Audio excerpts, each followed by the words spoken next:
입동이 지나자마자 입동 안 지났다고 할까봐 이렇게 날씨가 추워졌습니다. 아주 춥습니다. 어제는 정말 상당히 바쁜 하루였어요.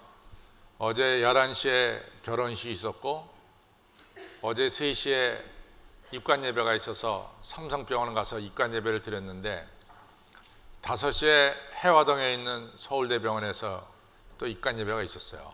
그런데 4시에 4시 한 10분쯤 삼성병원 수소에서 떠났는데 해화동에 병원 도착한 게 6시 12분입니다. 2시간 걸렸어요. 2시간. 그래서 제가 이제 그걸 보면서 느낀 게 뭐냐면 우리나라 전쟁 나면 안 되겠다.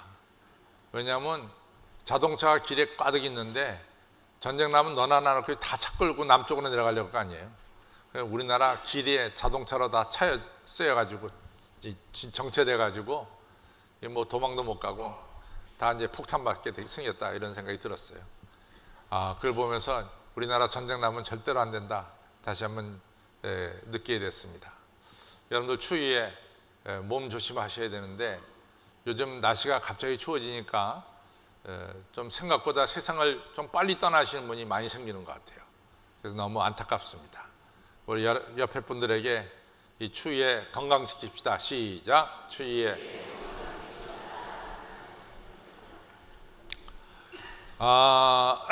우리 구약이 전체가 39권이거든요. 그래서 이제 구약이 39권인데 이 39권을 정확하게 세 부분으로 나눠서 우리가 생각을 합니다. 첫 부분은 율법이라고 말하고 두 번째 부분은 우리가 예언서라고 말하고 세 번째 부분을 성문서라고 부릅니다. 그래서 율법은 우리가 토라에서 T자를 띄고 그 다음에 예언서는 네비움 해가지고 N자를 띄고 따오고 그 다음에 성문서는 히브리어로 케투빔 해서 K자를 따옵니다. 그래서 이 구약 성경을 이 세 글자로 구약 성경 원래는 이 히브리어에는 모음이었거든요. 그래서 TNK 이러는데 거기다가 모음을 붙여서 히브리어로 구약 성경은 타나크다 이렇게 부릅니다. 그런데 우리가 이제 구약 성경 아시다시피 율법서 하면 창세기, 출애굽기, 레위기, 민수기, 신명기 이 5권을 가리켜서 우리가 율법서라고 부르죠. 그 다음에 예언서는 여호수아, 사사기, 사무엘상하, 열왕기상하 그 다음에 이사야, 예레미야, 에스겔, 호세아로부터 시작해서 말라기까지 12개의 소선선지서 이게 쭉 합쳐서 우리는 것 갖다 예언서라고 부릅니다. 그러면 성문서는 뭐냐? 역대기, 상하를 비롯해서 이제 시편, 잠언, 전도서, 아가서 이러한 모든 책을 일컬어서 우리는 성문서라고 부르고 있습니다. 그런데 이처럼 구약을 율법, 예언, 성문서 이렇게도 부를 수 있지만은 구약을 또 다른 말로 말하면 창세기, 출애굽기, 레위기, 민수, 신명기 이 모세 오경 이 5권의 율법 책의 대표자를 우리가 모세라고 해서 모세 오경이다 이렇게 부릅니다. 또 우리가 여호수아, 사사기, 사무엘상하, 열왕기상하 이런 예언서의 대표자를 누구라고 부르냐면 우리는 엘리야라고 부릅니다. 그래서 여러분들 마태복음 11장에 보면은 예수님께서 이제 이 변화산에 올라가서 얼굴이 해처럼 빛나고 옷이 빛과 같이 휘어졌을 때 예수님이 이 변화산 다볼산에서 누구를 만나시냐면은 누구를 만납니까? 누구를 만나죠? 모세와 엘리야를 만나요. 그래서 모세와 엘리야를 만난다는 것은 뭘 의미하냐면 예수님이 구약 전체를 만나셨다. 구약에 예언된 분이 바로 예수님이다. 이걸 보여주는 거죠. 이처럼 예언서의 대표적인 인물은 바로 엘리야입니다. 그러면 성문서의 대표적인 것은 뭐냐? 시편이라고 부를 수 있어요. 그래서 우리가 성경에 보면은 구약을 이야기할 때 모세와 엘리야와 시편이 내게 있지 아니하냐 한 얘기는 너희에게 구약 성경이 있지 아니하냐 이런 뜻입니다. 근데 이 시편은 아시다시피 이처럼 우리가 오늘도 예배드릴 때 찬송을 불렀잖아요. 또 우리가 기도하잖아요. 그러니까 시편은 구약 시대에 하나님의 백성이 하나님께 찬양한 찬송가 가사고, 또 구약 시대에 하나님 백성이 예배드릴 때 하나님께 드린 이 기도의 내용이 바로 시편입니다. 그런데 이제 우리가 구약 성경에 보면 시편이 몇 편이 나오냐면 150편이 나와요. 근데 저는 구약 시대에 아마 찬송가가 150장만 있지 않았다 이렇게 생각합니다. 저는 적어도 1000장, 2000장 되지 않을까, 아니 그 이상 되지 않을까 그렇게 생각합니다. 우리 현재 옛날 찬송가, 지금 우리가 쓰는 찬송가는 찬송가가 558장까지 있어요.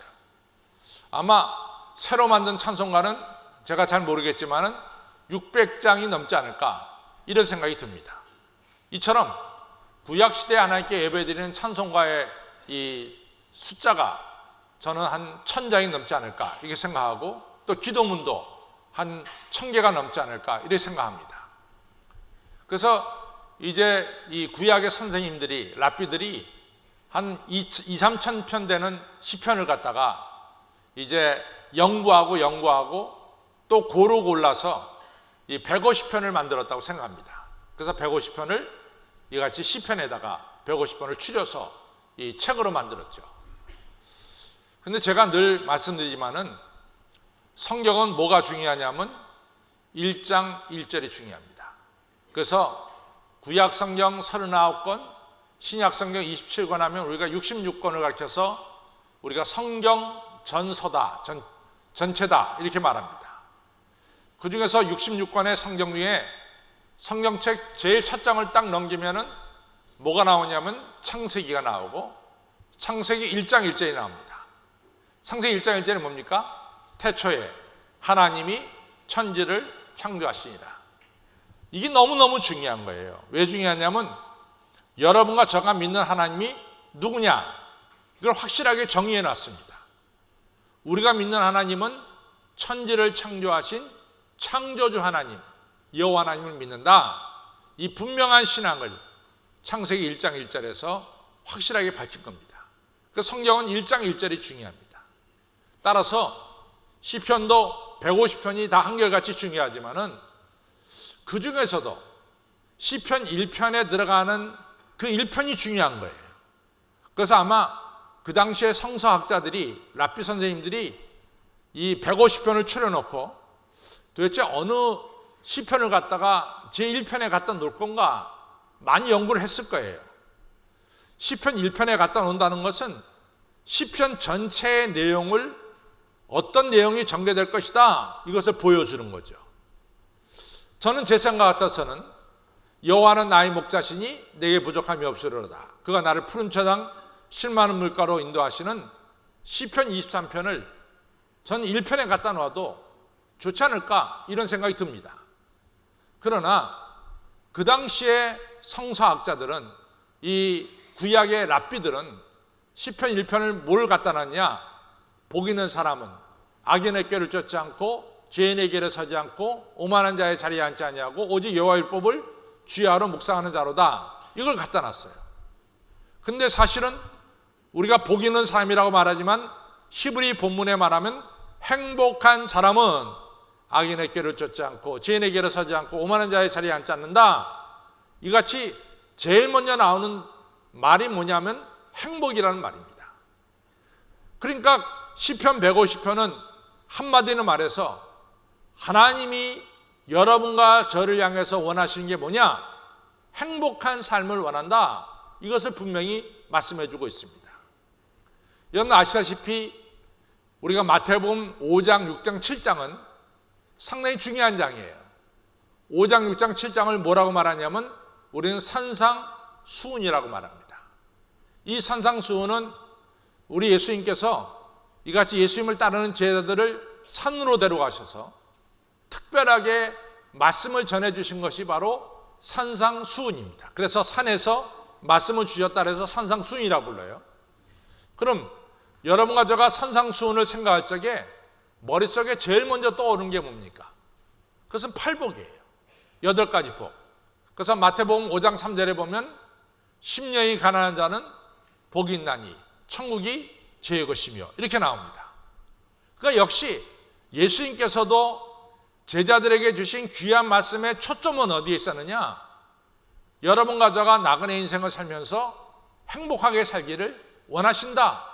이것이 하나님의 뜻이다 라고 하는 사실입니다. 여러분들, 사실은 우리의 인생이 얼마나 빠릅니까? 지금부터 한 50년 뒤를 우리가 되돌아보면은 여러분들이 50년 뒤에 있었던 일들을 다 생생하게 기억할 거예요. 근데 이 50년이 말로 말하면은 반세기인데 이 반세기가 순식간에 지나갔어요.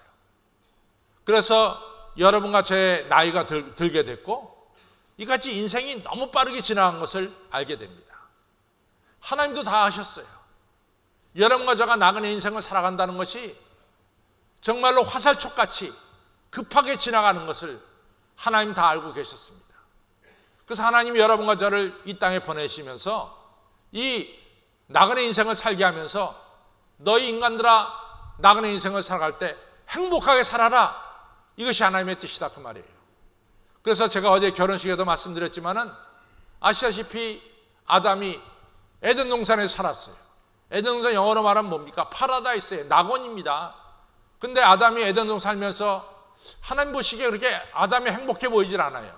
성경은 말하기를 아담이 혼자 지내는 것이 독초하는 것이 좋지 않게 보이거든 이렇게 말씀하고 있습니다.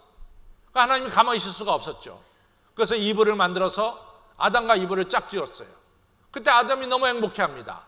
이는 내 살 중에 살이고 내 뼈 중에 뼈다. 행복해하니까 하나님이 행복하셨어요.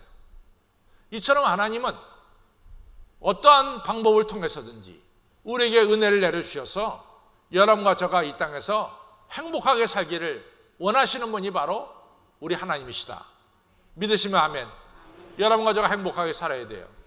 그런데 행복하게 사는 것 같지 않아? 전부 다 얼굴 인상 쓰고 있으니까 제가 뭐 행복에 대한 설교를 하는데 영 방향이 틀리는 것 같습니다.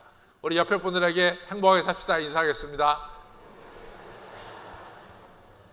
우리 한신필도 행복하게 살아야 돼. 여러분들 지금 젊었지만은 언제 세월이 흐르는지 모릅니다. 다시 한번 우리 한신필 전부 다 옆에 분에게 인사해요. 행복하게 삽시다. 조금 얼굴이 펴지는 것 같아요. 예. 여러분들 우리 예수님께서 말이죠. 이 가나의 혼인잔치에 가셨잖아요. 결혼식은 이 기쁨과 행복의 자리가 결혼식 아닙니까? 근데 이제 이 결혼식에 이 중요한 포도주가 떨어졌어요. 그러니까 사실은 예수님께서 아직 내 때가 이르지 않았다 이런 말씀도 했지만은 예수님은 행복과 기쁨을 누려야 될 자리에 행복과 기쁨 대신 불평이 나올 수밖에 없는 그런 상황에서 예수님 가만히 있을 수 없었죠. 그래서 도랑아래에다가 물 갖다 넣으라 그러고 그 항아리에 있는 물을 갖다가 연회장에 갖다 떠다 주라니까 그 포도주가 최상 포도주가 된 거예요. 그러니까 이구동성으로 다 기뻐하고 즐거워했어요.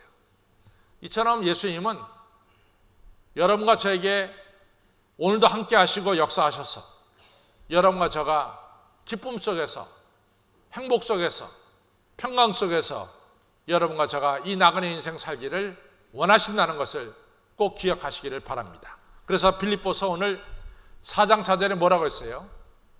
기뻐해라. 내가 다시 말하노니 너희 기뻐하라. 이것이 오늘 빌립보 4장 4절의 말씀이에요. 여러분과 저는 이 나그네 인생 살아가는 동안 기쁨으로 살아야 될 줄로 믿습니다. 정말로 인생은 짧아요.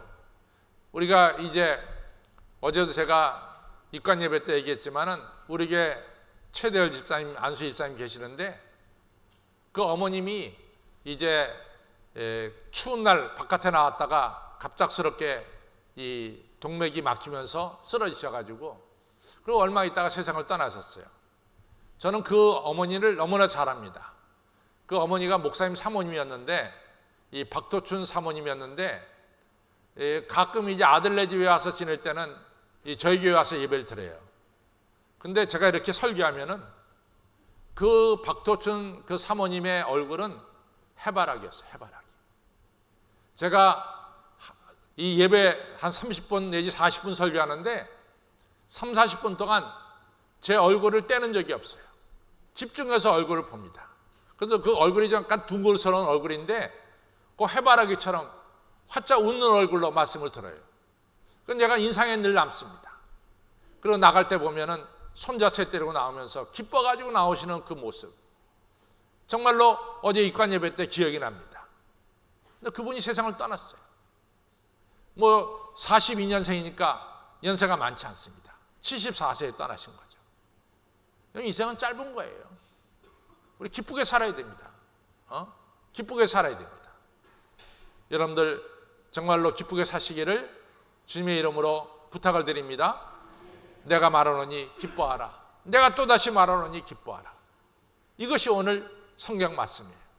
너희의 모든 염려를 다 버려라. 염려 다 버려라.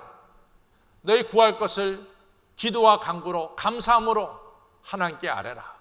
모든 지각에 뛰어나신 하나님께서 너에게 평강을 주시리라 말씀하고 있습니다. 여러분과 저가 기쁨 속에 살아야 될 줄로 믿습니다. 어떻게 기쁨으로 살아가느냐?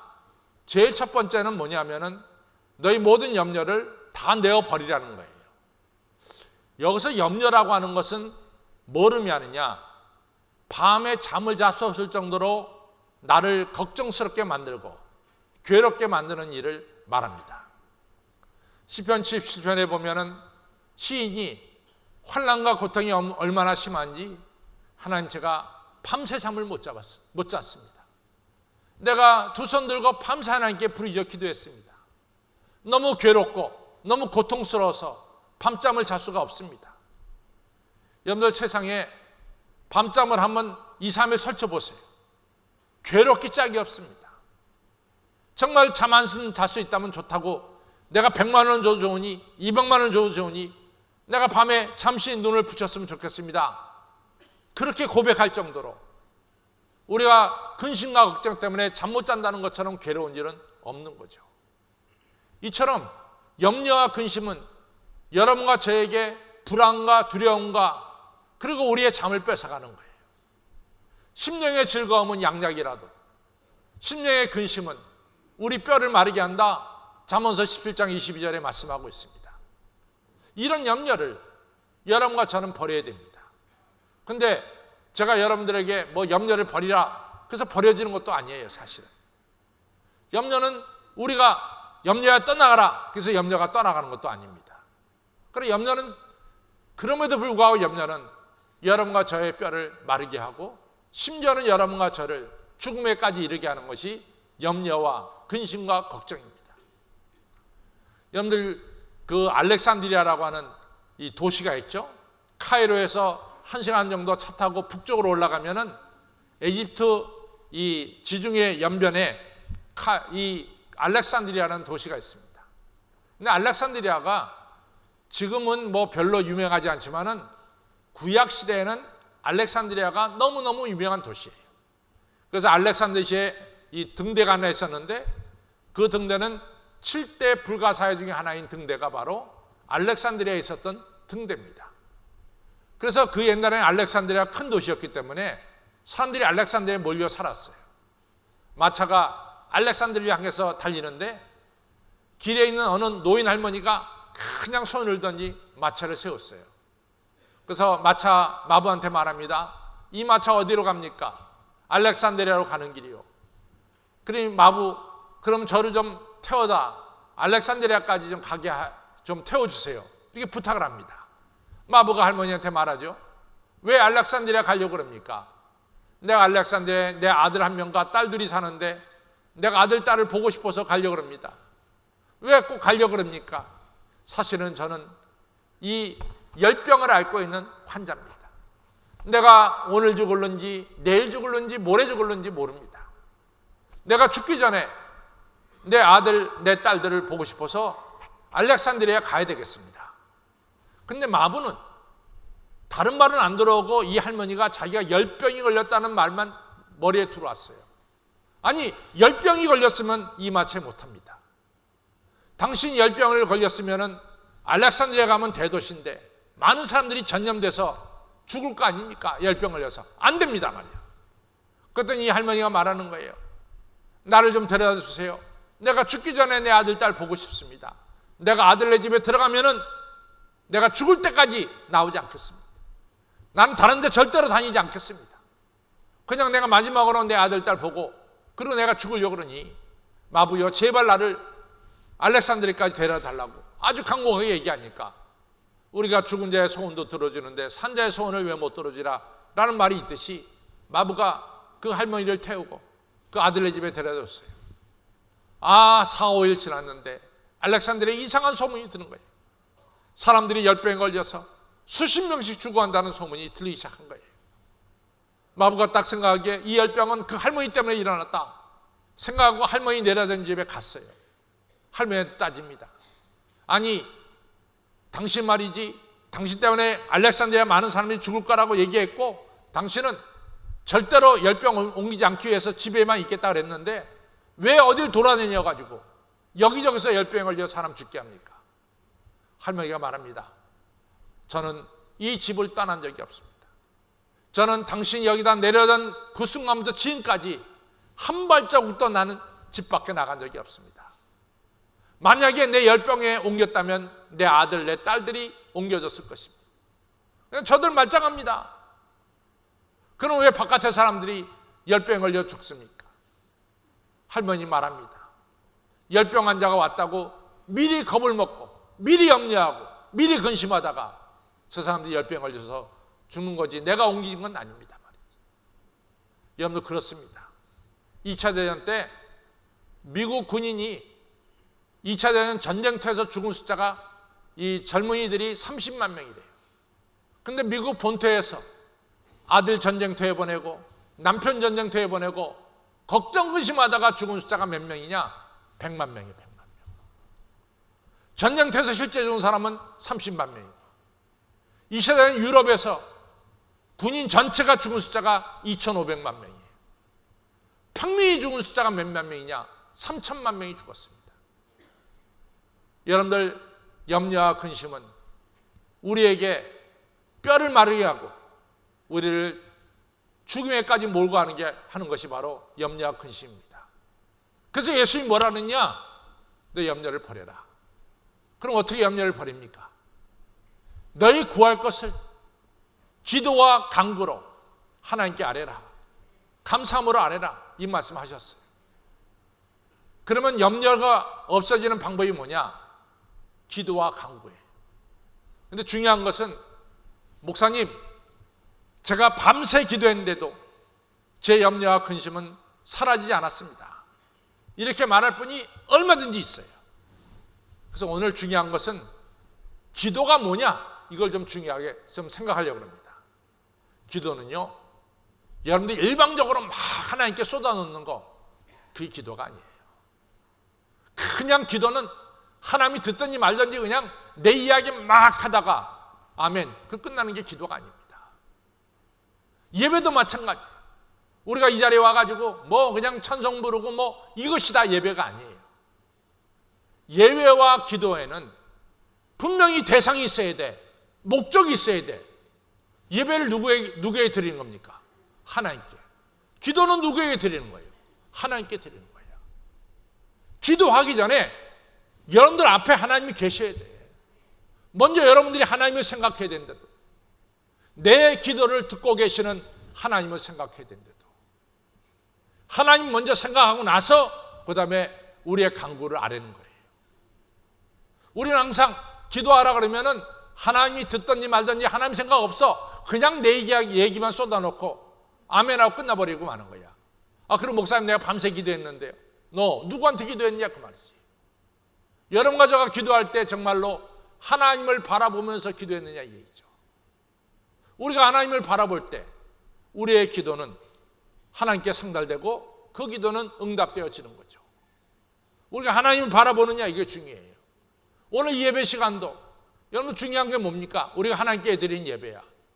이 시간 여러분과 저가 다 하나님을 바라봐야 돼. 하나님을 생각해야 되는데도 그거 하나는 뭐 의미가 없는 거죠. 여러분과 저는 하나님께 이 시간 집중하고 하나님 바라봐야 될 줄로 믿습니다. 아시다시피 이사야라는 선지자는 그 사람의 친척이 우시야 왕이었어요. 우시야 왕이 무려 52년 동안 왕위에 있었어요. 그러니까 이사야는 자기 친척 왕이 우시야 왕이기 때문에 정말로 권세를 가지고 명예를 가지고 부를 가지고 이사야가 지냈어요. 그러다가 이 우시야 왕이 이 천영이라고 말하는 이 한센병에 걸려가지고 이같이 이 우시야 왕이 죽게 됐어요. 그러니까 우시야 왕이 한센병에 걸려 죽게 되니까 사람들이 다 그러는 거야. 아, 우시야가 참 하나님 앞에 잘못한 게 많은가 보다. 그러니까 하나님이 저 사람을 쳐서 죽였지. 그러니까 이 우시야 왕이 죽게 되니까 이사야가 그냥 아무것도 아닌 거야. 지금까지 권력 잡고 힘있게 살았는데 권력이 떨어져 나가니까 이사야는 정말로 별로 존재가 없어진 거지. 이사야가 충격이 왔어요. 앞으로 내가 어떻게 살지? 앞으로 내가 어떻게 살지? 믿고 있었던 것이 다 무너져 버렸는데 내가 어떻게 살지? 이사야가 큰 어려움이 찾아왔습니다. 이사야가 성전에 들어갔죠. 그리고 하나님을 바라봤습니다.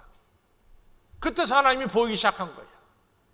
성전에 하나님의 옷자락이 가득 차고, 그리고 천사들이 하나님 앞에 거룩하다 찬양하는 소리가 울려 퍼지고, 드디어 이사야가 성전에서 하나님을 뵙게 된 거죠. 하나님께서 숯불을 가져다가 천사를 시켜서 이사야의 모든 더러운 죄를 씻어주십니다. 이사야는 하나님 앞에서 새로운 사람으로 거듭나기 시작하는 거죠. 이사야는 앞으로 내가 어떻게 살까 걱정했는데 하나님이 사명을 주셨어요. 내 복음을 대신 전해라. 여러분, 이처럼 여러 가지 어려움과 근심과 걱정이 많이 있다 할지라도 오늘 여러분과 제가 성전에 나와서 여러분과 제가 오직 주님만을 바라보시고 주님 만나게 될 때 우리의 문제는 해결될 줄로 믿습니다. 예수님 만나면 해결되는 거예요. 오늘 히스기야 왕도 마찬가지 아니에요. 히스기야 왕이 죽을 병 걸렸잖아요. 이사야 선지자가 당신 곧 죽을 테니까 유언하고 죽을 준비해라 그랬잖아요. 히스기야 어떻게 했습니까? 그냥 벽을 향해서 하나님을 향해서 간절히 하나님만을 바라봤잖아요. 그리고 하나님께 기도할 때 그의 병이 고침받고 15년 연장 받았잖아요. 기도는 내 이야기를 막 쏟아놓는다고 해서 기도가 아니야. 기도의 가장 ABC 첫 번째는, 기도는 여러분과 제가 주님을 바라봐야 되는 거예요. 이 시간 예수님 바라봐야 되는 거예요. 여러분, 예수님 바라보시기 바랍니다. 그래야 예배는 산 예배고, 그래야 기도는 하나님께 상대하는 기도가 될 줄로 믿습니다. 욥도 마찬가지 아니에요. 욥의 아들 7, 다 죽었죠. 재산 다 없어졌죠. 온몸에 욕창 났죠. 친구들은 와서 너 죄인이라고 정죄하죠. 욥이 견딜 수가 없었잖아요. 그러니까 욥이 내가 태어난 날을 내가 저주한다 그랬잖아요. 얼마나 괴로우면은 자기 생일을 자기가 저주한다 그러겠어요. 그 정도로 환난과 어려움 속에 욥이 있었잖아요. 근데 욥기 37장에 하나님 앞에 욥이 서게 됐습니다. 욥아, 네가 산의 대장 되면 내 앞에 서라 말이에요. 그러면서 하나님이 욥 앞에 나타났을 때 욥의 모든 고통은 순식간에 다 사라졌어. 순식간에. 모든 문제는 다 순식간에 해결됐대도. 오늘 염려와 근심도 여러분과 제가 오늘 하나님의 전에서 하나님 보는 순간 다 순식간에 사라질 줄로 믿습니다. 내가 전번에 있었던 교회인데요, 그 가정에 남편이 대학교 강사 이게 하다가 이게 학위가 없으니까 교수가 안 되는 거예요. 그러니까 할 수 없이 학위를 받으러 미국 갔어요. 근데 가족이 다 미국 가서 공부하기 너무 어려우니까 부인하고 그 집에 아들 둘이 있었는데 아들들은 서울에 놔두고 남편 혼자 가서 이제 박사학위 받으러 간 거야. 근데 이 부인이 아들 둘을 키우고 이같이 남편은 나름대로 뭐 장학금 받고 거기 가서 일하니까 그런다는데 이 남편이 보내주는 돈이 없으니까 어디 하여튼간에 자기도 일하고 이 아들들을 키우는데, 뭐 아들들 키워보면 알지만은 이게 난리가 아니죠. 난리가 아니지. 어떤 분이 목사님 뭐 아들들 키워봤다고 그러십니까? 그래서 나는 키워본 건 아니고 옆에서 좀 봤어요. 우리 집 큰딸애가 아들들인데 야, 이거 보통이 아니대. 근데 딸 키우는 집은 집안이 잘 정돈되는데 아들 키우는 집은 웬 아들들은 던지기를 좋아하는지 말이죠. 그냥 집으면 던져. 그래갖고 막 유리창 깨고 말이지, 그릇 깨트려 버리고. 그러니까 그냥 이 신방 가면은 이 여자 전도사님한테 그러잖아요. 나 못 살겠어요. 짜증나요. 이 애들이 얼마나 난리치는지 몰라요. 그럼 가보면 정말로 깨지고 흘리고 난리가 났어. 그러다가 드디어 그 남편이 박사학위를 받고 그리고 한국에 돌아온 거야. 부인이 그 남편 맞이할 때 집은 다 엉망이었어. 아들들이 다 깨트려 버렸으니까. 그래도 그 다음에 이제 전도사님 신방 가니까 지금도 짜증만이 나요. 짜증 다 없어졌어요. 너무 지금 행복합니다. 그래요. 주님 만나는 순간 짜증 다 없어지고 행복해질 줄로 믿습니다. 오늘이 어떤 날이냐? 여러분과 저가 예수님 만난 날이야. 오늘 우리가 누구한테 기도하는 날이에요? 하나님께 기도하는 날이에요. 사랑하는 성도 여러분들, 하나님께 우리가 바라보면서 기도할 때 오늘 한 가지 조건이 있어요. 어떻게? 감사함으로 아뢰라. 감사함으로. 하나님께 감사함으로 아뢰라. 너무 감사하지 않아요? 여러분과 저가 이같이 하나님의 아들, 딸로 이 자리에 앉아 있다는 게 감사한 일 아니에요? 정말로 감사한 일이죠.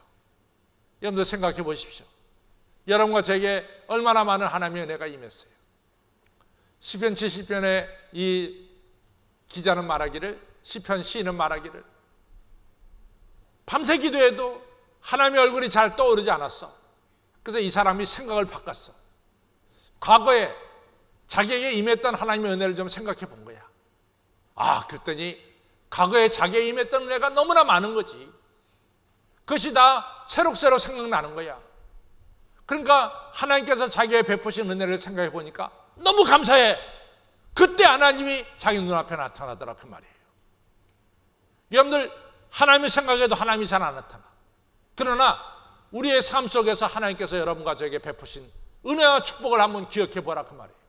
우리들 중에는 정말 어려운 병에 걸렸다가 치유받은 분들도 있어요. 누가 치유해줬어요? 하나님이 치유해줬어요. 여러분들 정말 경제적으로 어려워서 정말 여기저기 꿀 수밖에 없는 이런 어려운 상태에 있을 때도 있었어요. 누가 여러분들의 사업장을 일으켜줬고, 누가 여러분들을 직장에 취직시켜줬고, 누가 여러분들을 오늘까지 인도해 주셨습니까? 되돌아보면 하나님의 은혜예요. 여러분들과 저에게 베푼 하나님의 은혜라면 얼마나 하나님의 은혜가 큽니까? 여러분과 저는 이 하나님의 은혜를 받았어요. 깨닫게 합니다. 깨닫는도 중요해. 많은 사람들이 은혜를 받고도 깨닫지 못해. 그러나 적어도 여러분과 저는 하나님의 은혜 받고 이 깨달음이 있습니다. 예수님이 내 죄를 대신 지시고 십자가에 달려 죽으시고, 하나님의 은혜로 이 쓸데없는 자를 쓸데있는 자로 만들어주시고, 이 죄인을 하나님께서 의인으로 만들어주시고, 우리 하나님이 너와 나를, 우리를 가리켜서 말하기, 너는 내 아들 내 딸이라고 말씀해 주시고, 얼마나 감사한지 몰라. 여러분들 이러한 하나님의 은혜를 기억하고 하나님께 감사하시기를 바랍니다. 여러분들 감사로 하나님께 제사를 지낼 때 하나님을 영화롭게 하는 거예요. 누가복음 17장에 10명의 이 문둥병자가 다 치유 안 받았잖아. 근데 감사로 온 자는 사마리아 사람 하나밖에 없어. 예수님 뭐라고 말합니까? 나머지 9명은 어디 갔느냐 말이지. 섭섭한 듯이 얘기하셨습니다. 나에게 이같이 감사하고 영화롭게 하러 온 자가 이 한 명밖에 없느냐 얘기하셨어요. 예수님이 친히 말씀하시기를 감사하는 자가 하나님을 영화롭게 한다라고 말씀했어요. 성도 여러분, 받은 바와 은혜를 깨닫고 감사하시길 바랍니다. 환난 날에 나를 부르라. 내가 너를 건져내리라. 감사한 자가 환난 날에 부를 때 하나님께서 환난 날에 그를 건져주시고 축복해 주시는 거예요. 성도 여러분, 감사하시길 바랍니다. 이번 한 주간 동안은 우리가 받은 바 은혜를 다시 한번 이같이 되새기는 거예요. 그래서 감사의 마음을 가지고 우리가 특별 새벽 기도회를 하고, 그리고 우리가 감사로 충만해서 하나님을 영화롭게 하고, 감사로 예배드리는 자에게 주어지는 평강과 기쁨과 하늘의 축복을 이 맛보는 이번 특별 새벽 기도회 그리고 추수감사절이 되기를 주님의 이름으로 축원합니다.